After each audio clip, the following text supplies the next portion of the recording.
ایک وقت تھا جب پی آئی اے صرف پاکستان نہیں پورے ایشیا کا فخر تھی۔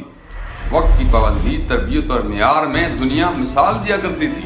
یہ وہی پی آئی اے ہے جس نے ایمریٹس، سنگاپور ایئر لائنز اور دیگر آرمی ایئر لائنز کو پائلٹس، انجینئر اور سسٹم دے کر کھڑا کیا، اور آج وہی پی آئی اے نیلام ہو چکی۔ سوال یہ نہیں کہ ایسا کیوں ہوا، لیکن سوال یہ ہے کہ یہاں تک کس نے پہنچایا۔ جہاز نیلام ہو گئے، برانڈ بکھر گیا، لیکن کرپشن، جعلی لائسنس اور نااہلی کا حساب کون دے گا؟ یہ ایک ایئر لائن کی ناکامی نہیں، اس نظام کی شکست ہے جو ادارے کھا جاتا ہے اور خود بچ نکلتا ہے۔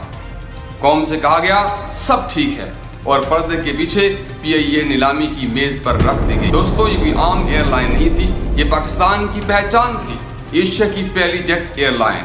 لیکن پہلے یورپ میں بند ہوئی، برطانیہ میں بند ہوئی، اور پھر امریکہ نے بھی اسے ناقابل اعتماد قرار دے دیا۔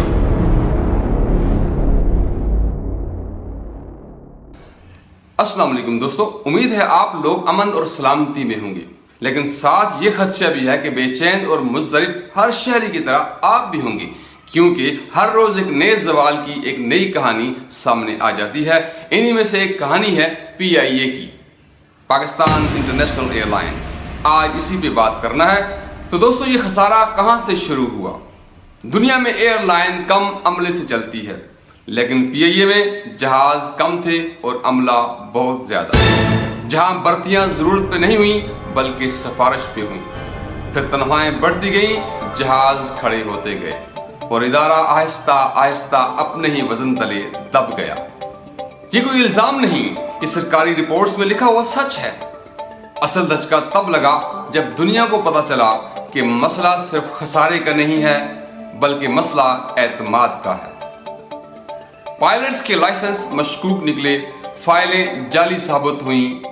یہ حادثہ کاکپٹ میں نہیں ہوا تھا بلکہ یہ حادثہ دفتروں میں ہوا تھا، اور اسی دن دنیا نے ہم پہ اعتبار کرنا ختم کر دیا۔ پھر وہ دن آیا جب یورپ نے کہا ہم آپ کو نہیں اڑا سکتے، برطانیہ نے کہا ہماری فضاؤں میں اب نہیں، اور امریکہ نے کہا آپ کا نظام محفوظ نہیں۔ یہ صرف پروازوں کی بندش نہیں تھی، یہ پاکستان کی ساکھ پہ سوال تھا، اور دنیا نے لکھا fake licences, fake safety, fake system, اور ہم خاموش رہے۔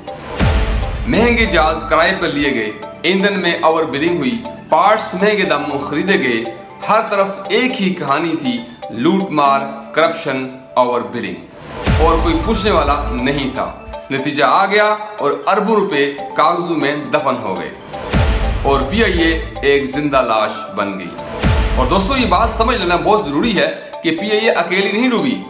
ریلویز کو دیکھ لیں، اسٹیل مل کو دیکھ لیں، دوسرے سرکاری اداروں کو بھی دیکھ لیں، بیماری ایک ہی ہے: سیاسی مداخلت، میرٹ کا قتل اور احتساب کا فقدان۔ یہاں ادارے گرے نہیں، نظام گرا۔ اب سوال یہ ہے کہ جب ایک ادارہ سینکڑوں ارب کا نقصان دے چکا ہو تو اسے 10 ارب میں بیچ دینا چاہیے؟ کیا یہ اس کا حل ہے یا ناکامی چھپانے کا طریقہ؟ تو دوستو، یہ قیمت نہیں، یہ ایک اشارہ ہے، اس بات کا اشارہ کہ ہم نے لوٹ مار کی اور پھر بوجھ اتار دیا۔ پھر سوال یہ نہیں کہ پی آئی اے کے ساتھ ایسا کیوں ہوا، سوال یہ ہے کہ قصوروار کون ہے، اور سب سے خطرناک بات یہ ہے کہ ہم سب ابھی بھی خاموش ہیں۔ یاد رکھیں، خاموشی اب بے گناہی نہیں ہے، بلکہ خاموشی اس ظلم میں شراکت ہے۔ بہرحال فیصلہ آپ کا ہے۔